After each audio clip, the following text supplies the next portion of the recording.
tao. Alam niyo ba kung ano yun? Kung ang Nobel Prize Award ang iniisip ninyo, tama ang inyong sagot. Ang Nobel Prize Award ay ina-award taon-taon sa mga taong nakagawa ng napakalaking kontribusyon sa anim na iba't ibang aspekto at nakatulong ng napakalaki sa sangkatauhan sa nakalipas na isang taon. Pero hindi ba nakalulungkot na isipin kung minsan na siyang karapat-dapat na bigyan ng pinakamataas na karangalan o kaluwalhatian ang hindi nabibigyan ng karangalan ng mga tao sa ngayon? Ipinaalala tuloy nito sa atin ang mga salita ni Elihu na alam naman natin na kaibigan ni Job, nakaulat sa Kabanatang 35 talatang 10 na nagsasabi, "Gayunman ay walang sinumang nagsasabi, nasaan ang Diyos na aking dakilang nilikha?" Oo, sa umagang ito mga kapatid ay ating pag-uusapan ang paksa na kung paano natin luluwalhatiin ang Diyos na Jehova ng lahat nating taglay.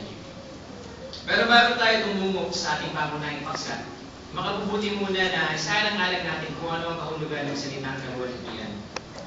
Ang Hebrong salita na karaniwang sinasalin na kaluwalhatian ay kavod, at ito ay nangangahulugan ng kabigatan.